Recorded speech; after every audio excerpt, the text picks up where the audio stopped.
Hello दोस्तों, एक बार फिर से आप सबका स्वागत है द बैंकिंग एरा की फैमिली पर। और मैं आशा करता हूं कि आपकी जो आरआरबी पी और क्लर्क के जो मेंस की प्रिपरेशन है बहुत अच्छे से चल रही होगी। तो दोस्तों, जो पहली बार इस वीडियो को देख रहे हैं तो मैं बता दूं कि इस वीडियो के थ्रू मैं आपको जो भी प्रीवियस ईयर के अंदर अच्छे अच्छे क्वेश्चन आ रखे हैं वो क्वेश्चन आपको सॉल्व करवाता हूँ कि जिससे कि आपको पता लग सके कि एग्जाम में पैटर्न किस हिसाब का आ रहा है। ठीक है।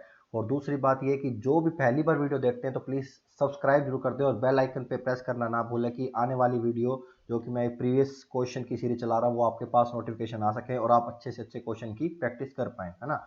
और तीसरी बात कि आपको अपनी जो तैयारी है ना वो हमेशा एक कॉन्फिडेंस लेवल बना के ही रखनी है ना। आप मान लो अभी पहली बार मेंस देने जा रहे हो और अभी आप मॉक लगा रहे हो और आपको यदि मॉक में नंबर नहीं भी आ रहे हैं तो आपको घबराने की जरूरत नहीं है, ये सबके साथ होता है। तो आपको बिल्कुल भी ऐसे हेडेक लेने की जरूरत नहीं है कि एग्जाम कैसा होगा। ठीक है, आप बिल्कुल फ्री माइंड होकर तैयारी करिए।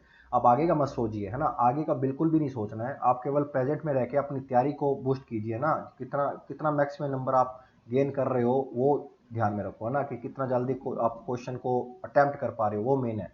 अभी आने वाली वीडियो में मैं आपको ये भी बताऊँ कि आपको मैक्सिमम स्कोर कैसे निकालना है पीओ और आरबी क्लर्क के मेंस में।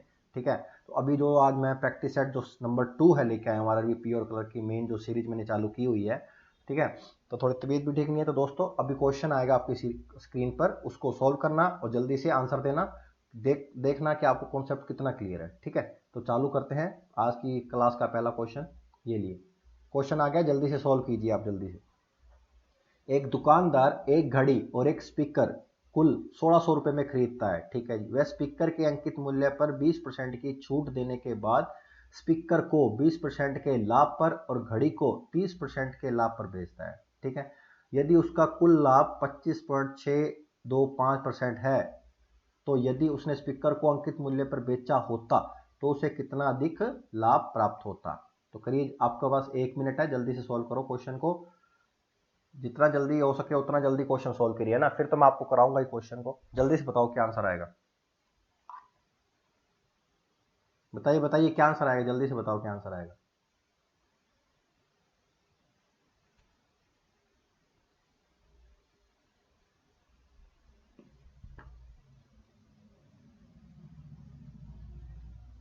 बताइए बताइए। केवल क्वेश्चन की फ्रेमिंग को ही समझना है बस। कॉन्सेप्ट क्लियर है तो आराम से हो जाएगा कोई।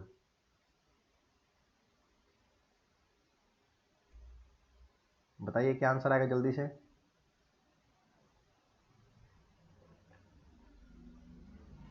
जिन्होंने सोल्व कर लिया अच्छी बात है, जिन्होंने नहीं करा वो देखें।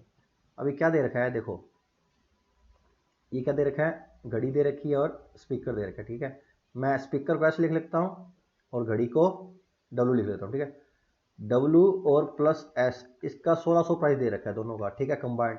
अब क्या बोल रहा है, स्पीकर को मान लो स्पीकर है, उसका मार्क प्राइस से 20% छूट पे दिया है ना, मतलब 80 रुपये पे दिया है, मतलब उसका सेलिंग प्राइस 80 है।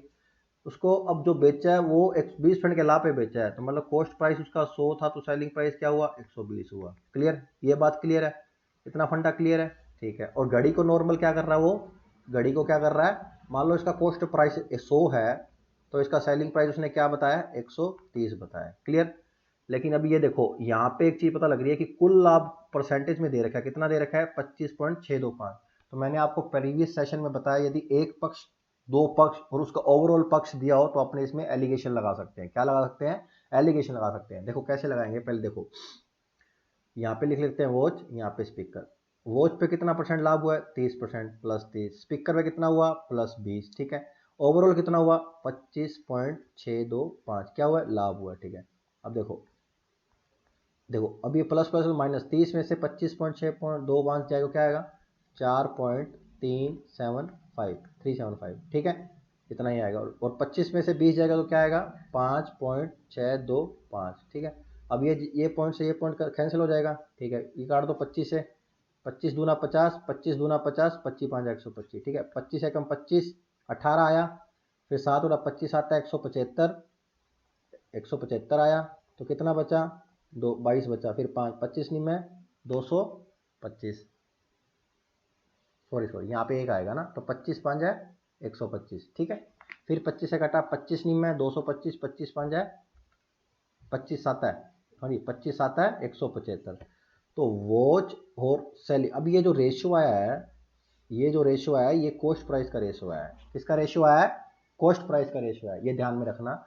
ये आप लोगों ने प्रॉफिट का रेशियो, ये प्रॉफिट का रेशियो, लेकिन यहाँ जो रेशियो आएगा, प्रॉफिट होता किस पे है? कॉस्ट प्राइस पे होता है। तो अपने पास रेशियो किसका आएगा? कॉस्ट प्राइस का आएगा। क्या रेशियो आया? 9:7 आया, ठीक है। तो यहाँ देखो, कुल खरीदता है, दोनों का रेशियो दे रखा है, मतलब 9:7 की वैल्यू कितनी दे रखी है? 1600 दे रखी है। तो 16 रेशियो की वैल्यू 1600, एक की कितनी होगी? 100। तो वॉच 900 में ली और स्पीकर 700 में लिया, ठीक है। वॉच 900 में थी और 700 में स्पीकर था, ये इसका कॉस्ट प्राइस है, ठीक है जी। इतना क्लियर है? इतना क्लियर है ना? अब देखो अब क्या बोल रहा है, घड़ी को घड़ी को तो 30% लाभ पे बेच दिया, लेकिन क्वेश्चन में उसने पूछा है यदि स्पीकर को अंकित मूल्य पर बेचना। अभी देखो, स्पीकर कितने का था? 700 का था, ठीक है। 700 का था, यहाँ पे उसने कितने पे बेचा? यहाँ पे लिख लो 700%। कितना प्रॉफिट लिया उसने? 20% प्रॉफिट लिया। तो 20% कितना प्रॉफिट हुआ? 140 हुआ। तो बेचा कितने में है? ये 184 पे बेचा है, ठीक है। 184 पे बेचा है। ये पहला जब उसने 20% लाभ पे बेचा तब प्रॉफिट है 140 रुपये, ठीक है। अब देखो 840 में बेचा, तो अभी देखो जब 840 में बेचा तो उसने क्या बोला है कि अंकित मूल्य पर 20% छूट दी थी। देखो बोला था ना, जब अंकित मूल्य पर 20% छूट तो 80। तो 840 पे बेचा, ये किसकी वैल्यू है? 80, और अंकित मूल्य की वैल्यू 100। तो ये एक जीरो से ये जीरो कट गई, ये 8 एकम 8, 4 उतारा जीरो, फिर जीरो 8 45, और अंकित मूल्य उसका क्या था? 1050 था। अंकित मूल्य क्या था? 1050 था। अब उसने क्या बोला कि स्पीकर को उसके अंकित मूल्य पर बेचा होता। किसको? स्पीकर को। अंकित मूल्य क्या निकाला? 1050 निकाला, उस पर बेचा। मान लो सेलिंग प्राइस भी उसने बोला कि यही है, तो पहले कितने पे बेचा था? 840 पे। अब कितने बेच रहा है? 1050 पे। तो डिफरेंस क्या हुआ? 1050 और 840, और यही उसने पूछा कि कितना अधिक लाभ होगा, कितना अधिक लाभ प्राप्त होगा। तो इन दोनों का डिफरेंस अधिक लाभ होगा। तो 5 में से 4 गया 1, 10 में से 2 गया 8। तो अपना आंसर क्या आ जाएगा? 210। क्या आंसर आ जाएगा? 210 आंसर आ जाएगा। क्लियर? पहले मैंने क्या करा, दोनों का एलिगेशन मेथड से कॉस्ट प्राइस का रेशो निकाला, ठीक है जी। ये पहला अप्रोच लगाया। फिर उसके बाद क्या हुआ, अपने को पता लगा स्पीकर को 700 रुपए का कॉस्ट प्राइस था। फिर क्या पता लगा, उसने कहा था कि अंकित मूल्य के 20% छूट पर बेचा है, पहली बात ये। और दूसरा बोला कि उसे 20% का लाभ हुआ है, ठीक है। क्या हुआ है? 20% का लाभ हुआ है। तब देखो कॉस्ट प्राइस क्या? 100, 120, ठीक है, ये अपना लगा 140 है। लेकिन अब वो बोलता है अंकित मूल्य पर छूट दिया है, तो अंकित मूल्य निकालने के लिए ये कितने की? 80 की वैल्यू है, 100 के निकालेंगे कितनी आ जाएगी? 1050 आ जाएगी। अब ये निकालना ही पड़ेगा, क्यों? क्योंकि अपने को एग्जैक्ट वैल्यू पूछी है। यदि परसेंटेज पूछा होता तो अपने को ये वैल्यू निकालने की जरूरत नहीं पड़ती, ठीक है। अपने को एग्जैक्ट पूछा है कितना उसको मतलब अधिक लाभ हुआ है, तो अपने को निकालना ही पड़ेगा। तो अपने अंकित मूल्य पर बेचा कितना? 1050 आया। और नॉर्मल बेचा था, नॉर्मल अंकित मूल्य से जो छूट देके बेचा था वो कितना था? 840। तो दोनों का डिफरेंस कितना? 210 रुपये। 210 रुपये। क्लियर? समझ में आ गया? इस तरह क्वेश्चन आपको सोल्व करना है, ठीक है। समझ रहे हो ना? इस तरह ही क्वेश्चन सोल्व करना है। ये तो आप समझाया, तो थोड़ा मैंने लिखी है चीजें, आपको इतनी चीजें नहीं लिखनी है, माइंड में ज्यादा कैलकुलेशन करनी है, ठीक है। तो चलिए अगला क्वेश्चन करेंगे फिर इसी तरह। ये प्रीवियस ईयर क्वेश्चन है ना, बिल्कुल प्रीवियस ईयर ऐसा ही क्वेश्चन आता है आरआरबी मेंस में। तो चलिए अगला क्वेश्चन करें फिर। बताओ क्या आंसर आएगा? आपके पास 1 मिनट है, जल्दी सोल्व करो। टाइम एंड वर्क का क्वेश्चन है, बताओ क्या आंसर आएगा। बताइए बताइए क्या आंसर आएगा, जल्दी से बताओ क्या आंसर आएगा। बताइए बताइए क्या आंसर आएगा।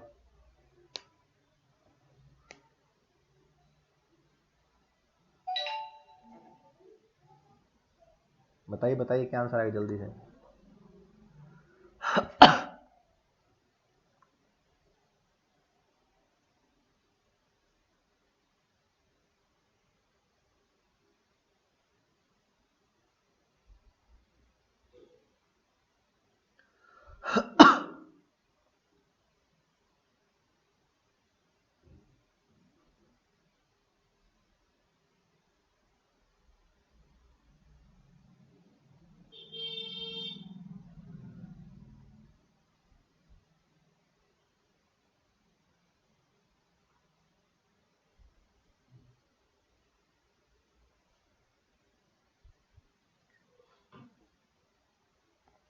हुआ क्वेश्चन? तो चलिए देखना, जिनका हो गया अच्छी बात है ना। क्या बोल रहा है, 40 पुरुष हैं मिलकर एक काम को 12 दिन में पूरा करते हैं, जबकि 12 महिलाएं मिलकर उसी काम को 48 दिन में पूरा करते हैं। तो चलिए पहले गले 40 मैन 12 दिन में, एक फॉर्मूला होता है MDH इक्वल टू वर्क, ठीक है, मैन डे आवर्स, ठीक है, ये एक फॉर्मूला होता है, ये ध्यान में रखें तो भी अच्छी बात है, नहीं तो देखो ये आ गया बराबर 12 महिलाएं, तो 12 महिलाएं 48 दिन में पूरा करती हैं, ठीक है। तो ये 12 से 12 कैंसिल हो गया, ये 8 से 8 5 जाए 40, 8 छिक्का 48, तो मैन और ये एफ को नीचे ले जाओ, ठीक है, M अपॉन एफ, ये 6 है, ये रेशियो आ जाएगा 5, मतलब M का रेशियो 6 है और F का रेशियो 5 है, ठीक है।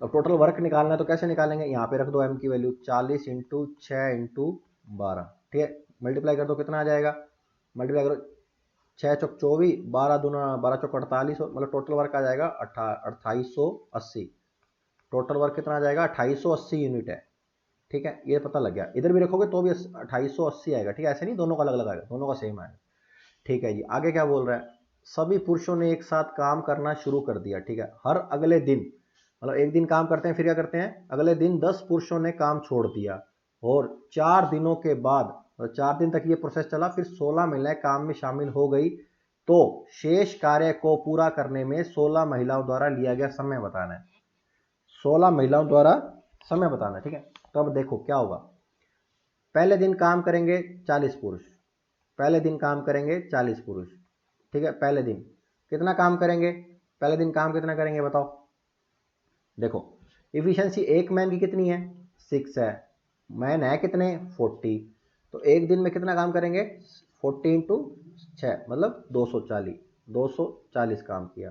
अगले दिन कितने कम हुए 10 कम हुए, तो कितने रह गए 30, दूसरे दिन कितना काम करेंगे 30 इंटू 6 कितना काम करेंगे 180, फिर 20 हो गए तीसरे दिन, तो कितना काम करेंगे 20 इंटू 6 कितना आएगा 120, फिर 10 काम करेंगे, है ना, 10 काम करेंगे चौथे दिन, तो 10 6 60, ये टोटल काम हो गया ना, ये टोटल काम हो गया, समझ गए, समझ गए, मतलब 4 दिन तक मनुष्यों का जो प्रोसीजर लिखा हुआ है कि ऐसे ऐसे ये दिन छोड़ के जा रहे हैं, ऐसे ऐसे अपने प्रोसीजर को फॉलो करा, तो उन्होंने टोटल कितना काम कर दिया, इतना काम कर दिया, तो कितना हुआ 240, 24 और 18 42, 42 और 12 54, 54 और 6 60, मतलब पुरुष ने 4 दिन में 4 डे में उन्होंने 600 काम करा, 600 यूनिट काम कर दिया, क्लियर, इतना समझ में आ गया।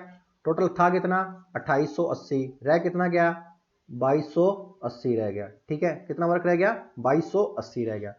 अब देखो उसके बाद क्या बोल रहा है कि 16 महिलाएं काम में शामिल हो गई और शेष कार्य 16 महिलाएं, एक महिला की एफिशिएंसी कितनी है, एक महिला की एफिशिएंसी 5 है, ठीक है, और शेष कार्य को शेष कितना 2280, महिला कितनी है 16, तो 16 इंटू एक, एक की कितनी है 5, तो 5 आ जाएगा, तो ये आ जाएगा डे आ जाएगा, ये वर्क है, ये एफिशिएंसी है, तो ये टाइम निकल जाएगा, क्योंकि वर्क क्या होता है एफिशिएंसी इंटू टाइम होता है, तो एफिशिएंसी मतलब टाइम निकालना है तो एफिशिएंसी को वर्क के डिवाइड में ले जाते हैं, ठीक है, तो ये क्या हो जाएगा एग्जैक्ट आंसर आ जाएगा। तो करके देख लेते हैं, है ना, तो ये 12 से काट 5 से काट दो 5 दूनी 10, ठीक है, ये इंटू 10 है तो 5 दूनी 10 काट सकते हैं, 4 से काट दो 4 चौक 16, 4 5 है 20, 4 7 है 28, क्लियर, फिर 2 से काट दो 2 दूनी 4, मतलब 57/2 दिन के अंदर बाकी काम पूरा हो जाएगा। 57/2 क्या लिख सकते हैं 28 से ही 1/2 डे, क्या लिख सकते हैं 28 से ही 1/2 डे लिख सकते हैं, क्लियर। क्वेश्चन अच्छे है ना, समझ में आ रहे हैं तो प्लीज थम्स अप कर दीजिए, समझ में आ रहा है तो प्लीज थम्स अप कर दो, और आंसर आएगा 28 से ही 1/2, 28 से ही 1/2। देखो क्या करा, पहले मैंने पहली जो लाइन दे रखी है 40 पुरुष मिलकर एक काम को 12 दिन में करते हैं और 12 महिलाएं मिलकर उस काम को 48 दिन में करते हैं, क्लियर, तो मैंने दोनों के काम को बराबर रख दिया, ठीक है, जिससे क्या हुआ मैन की और फीमेल की अपने को क्या मिल गई एफिशिएंसी मिल गई, क्या मिल गई एफिशिएंसी मिल गई, ठीक है। फिर मैंने क्या करा टोटल काम निकाल लिया, 40 इंटू मैन की जगह क्या रख दिया 6 रख दिया, क्या रख दिया 6, जिससे क्या हो टोटल काम आ गया, ठीक है।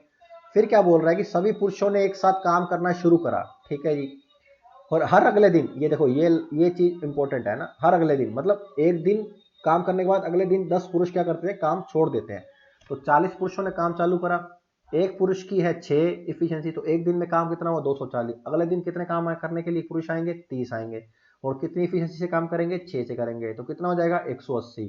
फिर अगले दिन कितनी इफिशियंसी से काम करेंगे 6 से ही करेंगे, कितने पुरुष आएंगे 20 आएंगे, तो 120 काम हुआ। फिर अगले दिन कितने आएंगे 10 आएंगे, ठीक है, फिर कितनी इफिशियंसी से 6 की इफिशियंसी कितना 60, और 4 दिनों के बाद सारे पुरुष काम करना छोड़ देंगे, ठीक है। फिर आएंगी महिलाएं, 6 दिन के अंदर सॉरी 4 दिन के अंदर काम कितना हुआ 600 यूनिट काम हुआ। फिर अगली 16 महिलाएं आई और शेष काम कितना रहा 2280 आ, टोटल था कितना 80 600 यूनिट कितना कर दिया पुरुषों ने कर दिया, रह कितना गया 2280। अब 16 महिलाएं करेंगी कितनी इफिशियंसी से 5 की इफिशियंसी से, तो वर्क कितना बचा 2280, इफिशियंसी कितनी 16 इंटू 5 टोटल 80, तो 80 का डिवाइडेशन करेंगे 57/2 आंसर आएगा। क्या आएगा 57/2 आएगा, तो आंसर क्या आएगा 28 से ही 1/2, 28 से ही 1/2 डेज। क्लियर। सेम ऐसा ही क्वेश्चन, ऐसे ही इसी पैटर्न पे क्वेश्चन आएगा, ठीक है। तो चलिए फिर अगला क्वेश्चन करें बिना किसी देरी के। बताओ बताओ क्या आंसर आएगा, जल्दी से बताओ, बताइए बताइए, पढ़िए क्वेश्चन को और अच्छे से बताइए क्या आंसर आएगा।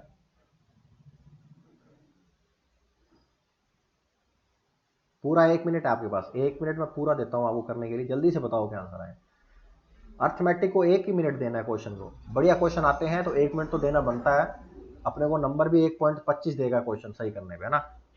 तो करिए करिए जल्दी से करिए, क्या आंसर आएगा बताइए, जल्दी से बताओ।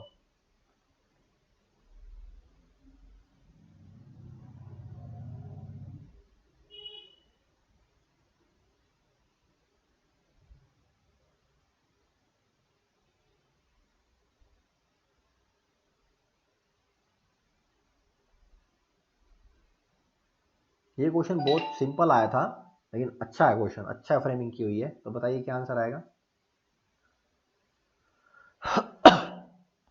बताइए बताइए क्या आंसर आएगा, जल्दी से बताइए।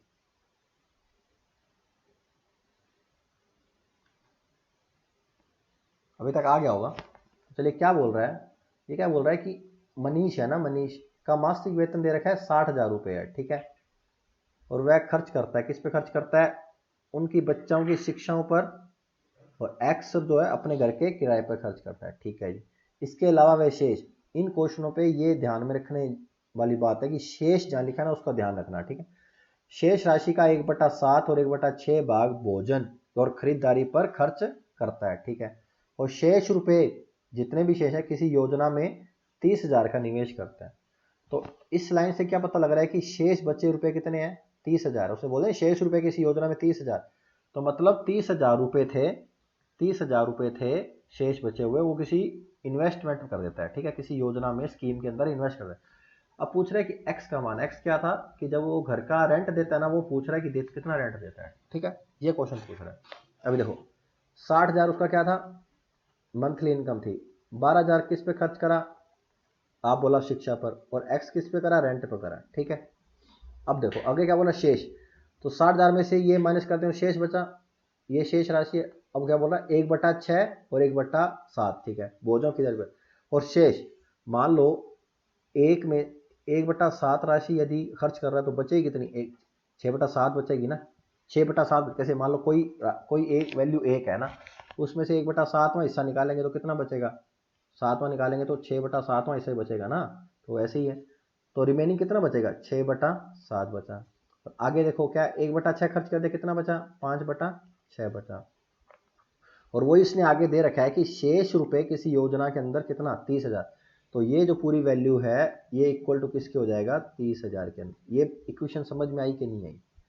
देखो पहले उसने खर्चा करा 12,000 रुपये और 100 रुपये, रिमेनिंग उसने बोला शेष राशि, शेष राशि अपने को इनमें से घटा के ही शेष, अब उसमें 1/7 और 1/6 भोजन पर और खरीदारी पर खर्च कर दिया, उसके बाद शेष मतलब 1/7 निकाल दिया कितना बचेगा 6/7, फिर 1/6 निकाल दिया कितना 5/6। अब ये टोटल जो बचा ना टोटल ये उसने दे रखा है रियल में कितना है 30,000 रुपये, वो अपने इक्वल टू रख देंगे, ठीक है। तो सोल्व कर लेते हैं, थोड़ा सा इजी कर लेते हैं, 48,000 माइनस एक्स, ठीक है, इंटू 6/7 इंटू 5/7 6 और 30,000, ठीक है।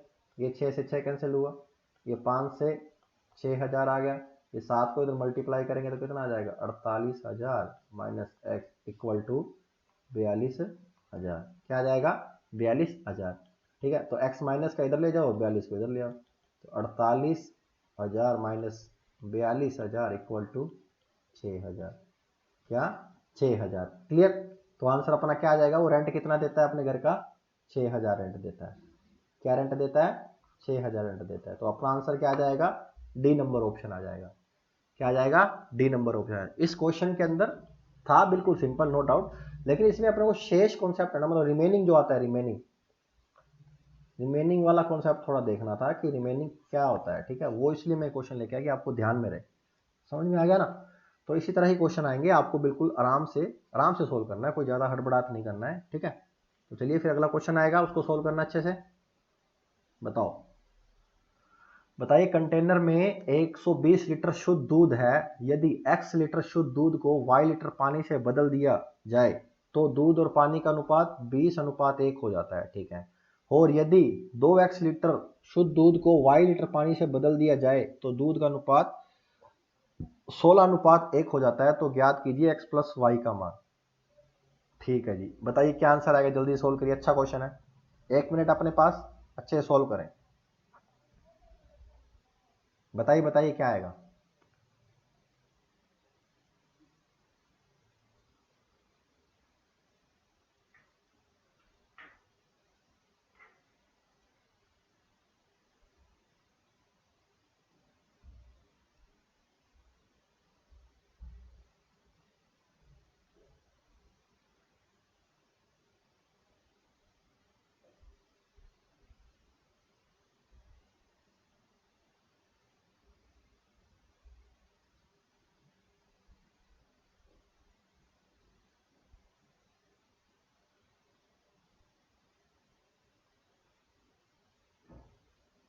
हो गया सॉल्व,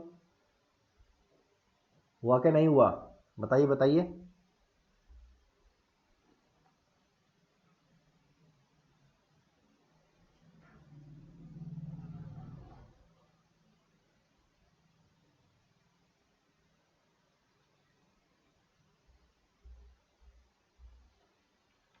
तो चलिए देखते हैं। देखो क्या बोल रहा था कि एक कंटेनर है, ठीक है, उसमें 120 लीटर शुद्ध दूध है। ठीक है जी, अब x लीटर शुद्ध दूध को y लीटर पानी से बदल दिया है। ठीक है, तो पहले क्या था, x लीटर, ये मिल्क वाला है ना, ये मिल्क वाला 120 लीटर था, x लीटर निकाला। ठीक है, y लीटर पानी मिला दिया, तो y लीटर पानी मिला दिया। ठीक है जी, y लीटर पानी मिला दिया। ठीक है, इसका रेशो क्या दे रखा है, 20:1 दे रखा है। ठीक है, ये क्या है, वाटर है। फिर उसने अगेन बोला कि भाई यदि 120 में से 2x दूध निकाल दें और y लीटर पानी मिला दें तो रेशियो हो जाता है 16:1 हो जाता है। ठीक है, दो वेरिएबल, दो इक्वेशन बनेगी, सोल्व करेंगे। ठीक है जी, 120 माइनस एक्स अपॉन वाई 20:1, तो 20y 120 minus x, x plus 20y equal to 120। ठीक है, अब ये वाली कर लेते हैं solve, 120 minus 2x upon Y 16/1। ठीक है, तो 16y वजर गुना होता है ना, तो 120 माइनस 2x, तो 2x प्लस 16y इक्वल टू 121। ये बनी पहली इक्वेशन। ठीक है, ये बनी दूसरी इक्वेशन। क्लियर। अब देखो राइट हैंड साइड बराबर है दोनों इक्वेशन का, 120 120 है, तो लेफ्ट हैंड साइड बराबर कर दें, तो कर दीजिए। तो देखो x plus 20y equal to 2x प्लस 16y, तो x इधर ले जाओ, y इधर ले आओ, तो 20y में से 16y जाएगा तो कितना बचेगा, 4y, 2x में से x जाएगा, क्या बचेगा, x बचेगा। तो रेशियो क्या आ गया, x अपॉन वाई का रेशियो आ गया 4:1 आ गया। क्या आ गया, 4:1 आ गया। ठीक है, अब x और y की वैल्यू इसमें पुट कर दो तो अपने को रेशियो पता लग जाएगा। तो मान लो ये a मान लेते हैं, x 4a y a आ गया। ठीक है, तो ये मान रखो 4a plus 20a equal to 120, तो 24a इक्वल टू 120 और इक्वल टू 5 आ गया। मतलब क्या हुआ, दोनों को 5 से मल्टीप्लाई कर देंगे, ये एग्जैक्ट वैल्यू हो जाएगी। ठीक है, तो x की वैल्यू कितनी हो गई, 5 इंटू 4 20, और y की कितनी हो गई, 5। ठीक है, और पूछ क्या रहा है क्वेश्चन में, x प्लस वाई का मान पूछ रहा है, तो x प्लस वाई का मान क्या हो जाएगा, 20 प्लस 5, तो क्या हो जाएगा 25। क्या हो जाएगा 25, तो क्या आंसर आएगा, बी आंसर आएगा। क्या आंसर आएगा, बी आंसर आएगा। क्लियर, इतना ही लेवल, एग्जैक्ट यही क्वेश्चन, ठीक है, आपको आना चाहिए बस।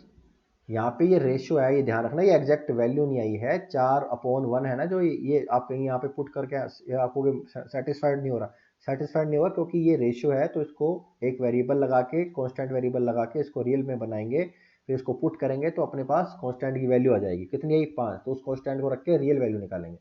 तो x की वैल्यू कितनी आई? 20, y की कितनी आई? 5, तो x प्लस वाई क्या हो जाएगा? 20 प्लस 5, 20 प्लस 5 क्या हो जाएगा? 25, क्या हो जाएगा?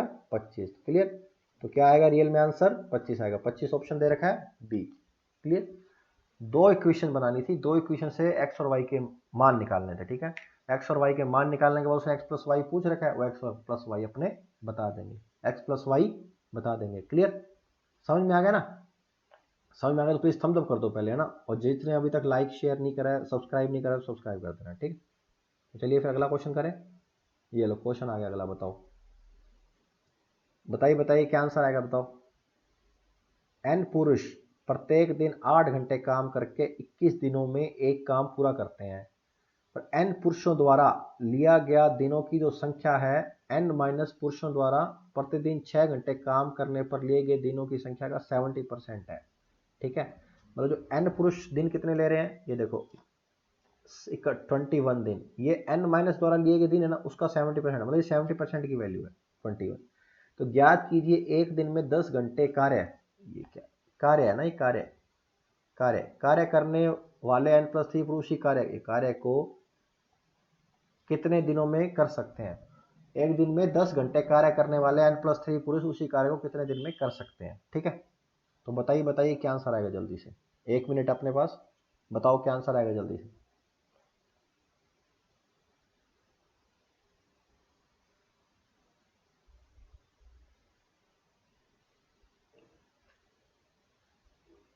बताओ बताओ क्या आंसर आएगा जल्दी से बताओ।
सोल्व हो गया होगा। देखो क्या बोल रहा है कि एन पुरुष है ना, एन पुरुष 8 घंटे काम करते हैं 21 दिन, ठीक है। ये आपको बताया था MDH वाला, है ना। ये टोटल काम इक्वल टू N-1 जो पुरुष हैं वो कितने दिन काम, कितने घंटे काम करते हैं, 6 घंटे काम करते हैं। अब दिन दिन निकालना हो, कैसे निकालेंगे, ये 70% क्या है, मतलब ये बोल रहा है कि एन पुरुष द्वारा जो समय लिया गया है ना, और N-1 द्वारा लिया गया समय है, वो 70% है एन पुरुषों का। मतलब एन पुरुष के जो दिन है ना, मतलब ये 21, ये कितने हैं, 70% है। तो N-1 कितने लेंगे, N-1 कितने लेंगे, 30 दिन लेंगे। कितने लेंगे, 30 दिन लेंगे ना, लेंगे कि लेंगे, हाँ 30 दिन लेंगे। उसने बोला ना कि देखो एन पुरुषों द्वारा लिए गए दिनों की संख्या एन माइनस लिए गए 6 घंटे में काम कर लिए गए दिनों की संख्या का 70% है। मतलब यदि N-1 100 दिन लेंगे तो एन कितने लेंगे, 70 लेंगे, और 70 की वैल्यू 21 दे रखी है, तो 100 की वैल्यू कितनी हो जाएगी, 30 हो जाएगी। क्या हो जाएगी, 30। तो N-1 कितना लेंगे, 30 लेंगे, ठीक है। अब चलो इनको सॉल्व कर लेते हैं, ठीक है। इसको काट दो 3 से, 3 7 21, 3 10 30, ठीक है। अब इसको काट दो, 2 से, 2 चौके 8, 2 तिया 6, ठीक है। फिर 2 से काट दो, 2 दूनी 4, 2 5 10, ठीक है। तो अब देखो क्या हो गया, ये 7 इंटू 2 14, और आगे क्या दे रखा है, एन दे रखा है, 14 एन हो गया, ठीक है जी। यहाँ क्या है, 5 इंटू 3 15, तो ये क्या होगा, 15 एन माइनस 15 हो जाएगा, ठीक है। तो एन एन एक साइड ले जाओ, 15 में से 14 एन गया, एन बचा और ये एन इधर आ जाएगा तो क्या आ जाएगा 15 आ जाएगा। क्या आ जाएगा 15 आ जाएगा। मतलब पुरुष कितने हैं, एन की वैल्यू क्या है 15 है ना, तो 15 है। ठीक है जी। तो अब देखो क्या बोल रहा है कि एक दिन में 10 घंटे कार्य करने हैं। कितने 10 घंटे। तो पहले इसमें रख दो 15, 15 इंटू 8 इंटू 21। ठीक है। यहाँ पे n प्लस 3 है तो 15 प्लस 3 कितना 18। कितना 10 घंटे काम करना है और पूछ रहा है डे पूछ रहा है, ये अपने को वेरिएबल पूछ रहा है तो अपने को आंसर निकालना है। तो चलिए इसको सॉल्व कर लेते हैं। 3 छिक्के 18, 3 7 21। ठीक है। 2 5 है 10, 2 चौका 8। ठीक है।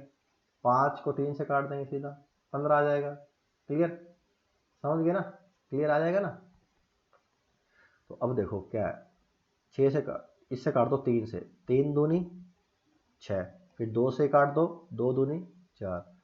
पहले 3 को 6 से काटा है ना, ध्यान रखना, 3 दूनी 6 आ गया। ठीक है। फिर 2 से 4 काटा, यहाँ आ गया 2 आ गया। तो अब 7 इंटू 2 है तो डी की वैल्यू कितनी आ गई 14। कितनी आ गई, मतलब n प्लस 3 है जो 14 दिन लेंगे। समझो 10 घंटे काम करके जो है 14 दिन लेंगे काम को पूरा करने में। तो रियल में आंसर क्या आ जाएगा, ए ऑप्शन आ जाएगा। क्या आ जाएगा, ए ऑप्शन आ जाएगा। क्लियर। तो option number A is right answer. ठीक है। इस क्वेश्चन में क्या करा, पहले आप समझिए कि पहले जो अपनों ने इक्वेशन बनाई, पहले जो इन्होंने फ्रेमिंग में पहले क्वेश्चन है कि n पुरुष है ना 8 घंटे काम करके 21 दिन लेते हैं। ठीक है जी, बता दिया। फिर उसने बताया कि n-1 जो पुरुष है वो 6 घंटे काम करते हैं। ठीक है। लेकिन दिन कैसे लिए, दिन का उन्होंने रेशियो बता दिया कि n जो है और n-1 का जो रेशियो है, मतलब n-1 जो 100 दिन लेंगे तो n कितने लेंगे 70 लेंगे। लेकिन रियल में n कितने हैं, 70 की वैल्यू दे रखी है उसने 21, तो n-1 कितनी हो जाएगी 100 हो जाएगी, मतलब 30 हो जाएगी। ठीक है। इन दोनों इक्वेशन को इक्वल रखा। ठीक है। तो टोटल वर्क तो बराबर है।